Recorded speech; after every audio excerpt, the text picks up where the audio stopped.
Et on poursuit dans l'histoire avec notre invité du jour. Ce soir, nous avons le plaisir d'accueillir Nicolas Bucourt depuis plus de 20 ans.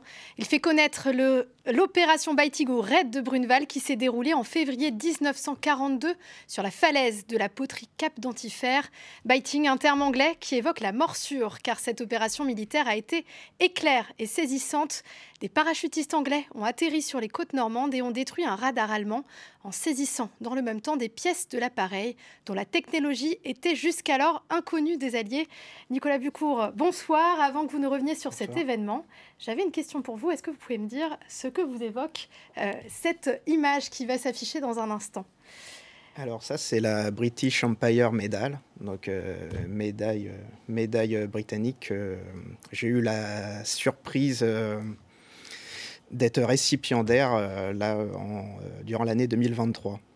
Et est-ce que c'est une médaille qui célèbre à travers vous un peu le travail que font les historiens locaux à leur niveau ? Moi, j'étais très surpris parce que je me dis qu'il y a quand même beaucoup de passionnés comme moi qui la méritent tout autant et que moi, ça me tombe un peu dessus. J'étais vraiment très surpris, mais je me suis senti vraiment privilégié de la voir et je suis vraiment très honoré aussi. On imagine bien. Aujourd'hui, les commémorations qui sont portées donc, par les communes de Saint-Jouin-Bruneval et La Poterie, elles ont lieu tous les ans, mais les vétérans de cette opération ont malheureusement disparu.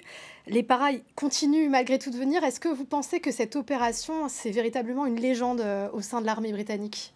Au sein de l'armée britannique, oui, et plus particulièrement au sein du parachute régiment, parce que c'est leur toute première bataille qu'ils ont menée en tant que telle. Donc c'est vraiment leur tradition, cette bataille. Et est-ce que vous pouvez nous en dire plus d'ailleurs en quoi cette opération elle était particulièrement saisissante ? Elle était saisissante parce qu'à cette époque-là, les troupes aéroportées étaient très peu utilisées et c'était la première fois que les Britanniques l'utilisaient de cette manière.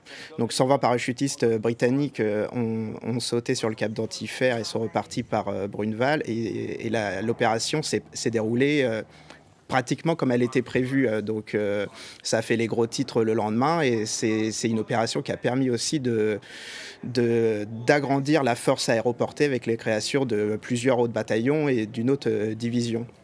Et là, du coup, aujourd'hui, on le disait, les vétérans ont malheureusement disparu. Comment est-ce que vous avancez ? Vous échangez avec les familles ? Qu'est-ce que vous leur apportez ? Qu'est-ce qu'elles vous apportent ?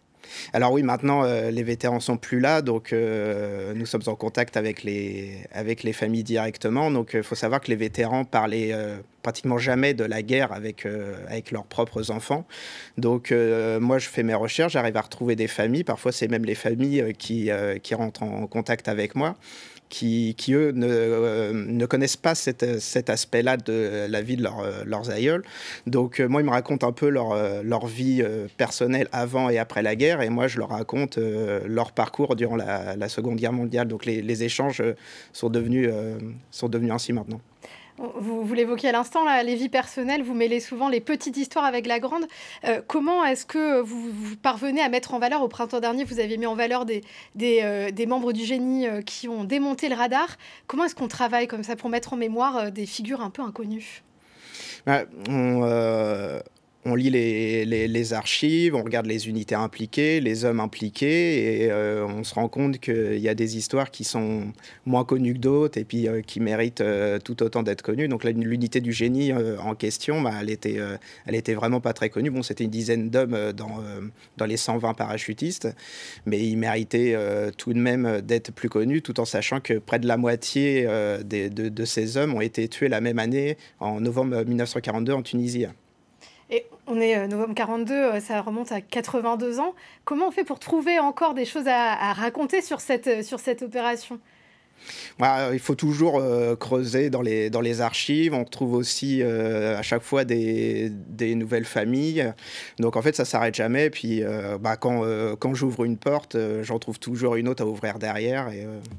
Et donc on continue. C'est un travail de collectionneur quasiment. Vous avez d'ailleurs un grand nombre d'images, de témoignages d'uniformes à votre propriété. Vous avez fait une exposition en 2022 au phare d'Antifer. C'est quoi la prochaine étape? C'est un musée? C'est quoi? Ah bah, le musée, oui, ça, ce serait le rêve, forcément. C'est le rêve aussi de tout collectionneur, mais avoir un lieu dédié comme ça qui présente les objets du raid et puis les histoires personnelles de ces vétérans-là, oui, ça, ce serait la consécration. Eh bien, très bien, on le rappelle, vous avez aussi donc produit un ouvrage il y a 10 ans de cela, c'est ça un petit peu plus sur le raid avec Alain Millet sur le raid de Bruneval. Et les prochaines commémorations donc auront lieu à quel moment? Alors, c'est le week-end du 25-26 février, là, cette année, organisé par la commune de Saint-Jean-Bruneval. D'accord, merci beaucoup Nicolas Bucourt pour Merci votre présence et puis pour toutes ces explications. Très bonne journée, très bonne soirée.